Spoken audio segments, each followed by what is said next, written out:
दोस्तों नमस्कार। गर्मी के मौसम में आपकी गाय भैंसों के साथ बहुत बड़ी बड़ी समस्याएं आने वाली है या आ रही है। आज के इस वीडियो में 3 ऐसी समस्याएं और उनका समाधान मैं आपको बताने जा रहा हूं। अगर आपने इन तीनों को क्लियर कर लिया तो भाई आपकी गाय भैंस के साथ कभी भी कोई प्रॉब्लम नहीं होगी। अब अगर गर्मी की प्रॉब्लम की बात करें तो अभी जो फील्ड में हमें मिल रही है, सबसे ज़्यादा प्रॉब्लम मिल रही है अबॉर्शन की। जो भी गायें वैसे 4 महीने से लेकर के 8 महीने तक की प्रेग्नेंट हैं, उनमें ज़्यादा अबॉर्शंस हो रहे हैं। अब भाई ये अबॉर्शन क्यों हो रहे हैं? ये हो रहे हैं गर्मी की वजह से।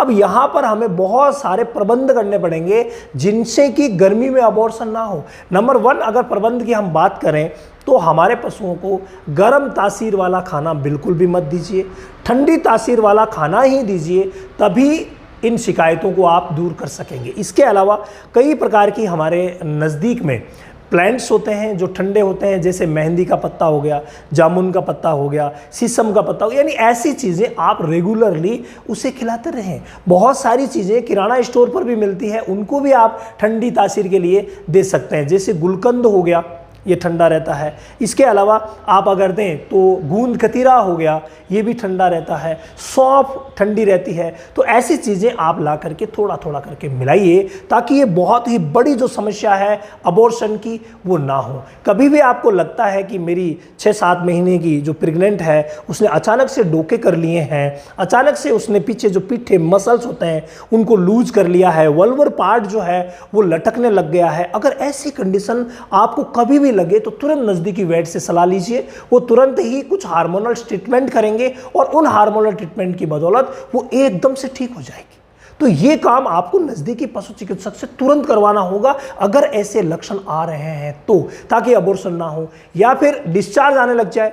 भाई गायों में तो कभी कभी डिस्चार्ज आता है, वाटरी डिस्चार्ज आता है, वो कोई बात नहीं, ज़्यादा परेशान नहीं करता, चल जाता है। लेकिन भैंसों में अगर डिस्चार्ज आ रहा है तो ये बहुत बड़ी समस्या होती है। तुरंत ही आपको नज़दीकी वेट से, नज़दीकी पशु चिकित्सक से सलाह लेकर के और इलाज करवाना होता है। और जो मैंने ठंड की चीज़ें अभी बताई हैं उनको भी आप थोड़ी सी मात्रा बढ़ा करके देना शुरू कर दीजिए, ताकि इस बहुत बड़ी समस्या अबॉर्शन की समस्या से अपने पशुओं को बचा सके। इसके अलावा मैं तीसरी समस्या को प्रमुखता दूंगा, लेकिन दूसरी जो समस्या है जिनके बारे में आप सभी परिचित भी हैं, और वो है एक्टो एंड एंडो पैरासाइट्स। ये क्या होते हैं? शरीर के बाहर रहने वाले परजीवी और शरीर के अंदर रहने वाले परजीवी, 2 प्रकार के परजीवी होते हैं फ्रेंड, जो हमारी गाय भैंसों को गर्मी के मौसम में परेशान करते हैं। ये गर्मी की जितनी भी शिकायतें हैं ना, ये भैंसों में लिमिटेड होती है, हमारी देसी गायों में भी लिमिटेड होती है, लेकिन जो विदेशी नस्लें हैं, एचएफ जर्सी या उनकी जो क्रॉस नस्लें हैं, उनमें भाई ये बहुत ही ज़्यादा होती है। तो उनके लिए तो ये प्रबंध करना बहुत ज़्यादा ज़रूरी हो जाता है। हालांकि हमें हमारी देसी गायों के लिए और हमारी भैंसों के लिए भी ये प्रबंध करने हैं। उनमें से अगर एक्टो और एंडो दोनों की बात करें तो दोनों अलग अलग हैं।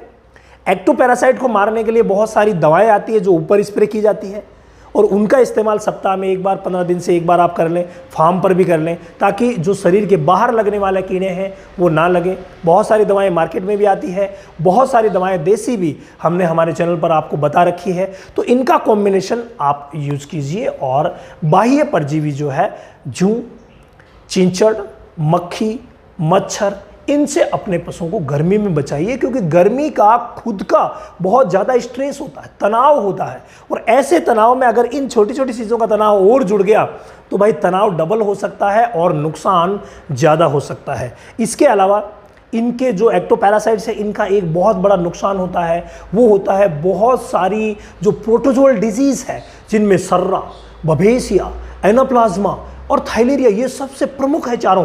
तो ऐसी बीमारियों को कौन लेकर के आता है हमारे पशु तक? यही जूं, चींचड़, मक्खी, मच्छर ही लेकर के आते हैं। तो इनका प्रबंध कर लीजिए तो आप उन बीमारियों से भी बच जाएंगे जो इनके माध्यम से फैलती है। तो ये भी एक बहुत ही बड़ा टॉपिक हो गया गर्मी के मौसम में बचाने के लिए। इसके अलावा अगर हम बात करें शरीर के आंतरिक परजीवी की, तो भाई ये सबसे बड़ा नुकसान गर्मी में पहुंचा रहे हैं। आजकल हम फील्ड में देख रहे हैं, जहां भी जाते हैं इंडाइजेशन की शिकायत, इन्फेक्शन की शिकायत, डायरिया की शिकायत, गोबर में म्यूकस आने की शिकायत, खाना न खाने की शिकायत, चमड़ी खराब होने की शिकायत, कंटिन्यूसली ऐसी शिकायतें आ रही है। तो ये क्यों हो रहा है? ये हो रहा है इंटरनल पैरासाइट की वजह से, यानी शरीर के अंदरूनी जो परजीवी है उनकी वजह से ये हो रहा है। तो आपने अगर पहचान लिया कौन सा परजीवी है और उसके हिसाब से अगर आप इलाज कर रहे हैं तब तो बेस्ट है। अगर मान लीजिए आप नहीं पहचान पाए हैं तो नज़दीकी पशु चिकित्सक से आप पहचान करवा करके और उनके लिए जो विशेष दवा बनी है, अच्छी दवा, वो ला करके आप दे सकते हैं। और प्रॉब्लम होने से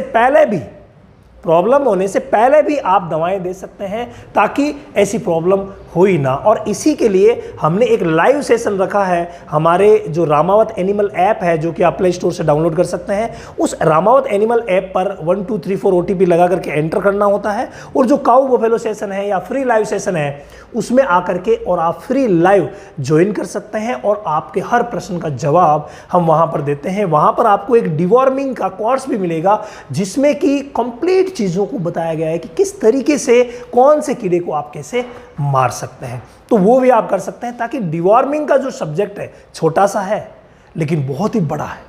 हमें लगता है छोटा है यार, ये तो काम कभी कर लेंगे, लेकिन ये बहुत ही बड़ा मैटर है। इसे आप सुलझाए बगैर कुछ भी नहीं कर पाओगे।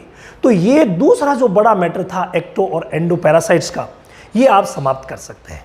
इसके अलावा तीसरा जो सबसे बड़ी समस्या है वो है गर्मी लगने की।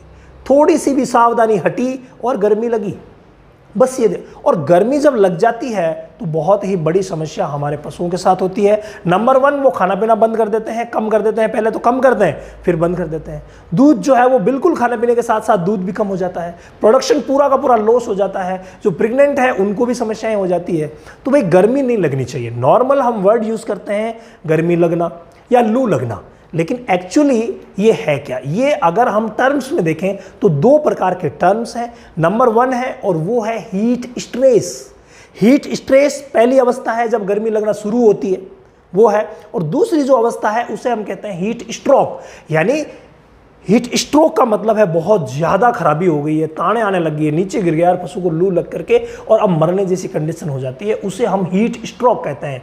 तो हीट स्ट्रोक की अवस्था ईश्वर ना करे कभी आपकी गाय भैंस में आए, उससे पहले ही आप हीट स्ट्रेस को पहचान करके और इलाज कर दीजिए। यानी गर्मी लगने ही वाली है। अब गर्मी लगने वाली है या गर्मी लग गई है, इसका आप कैसे पता करेंगे?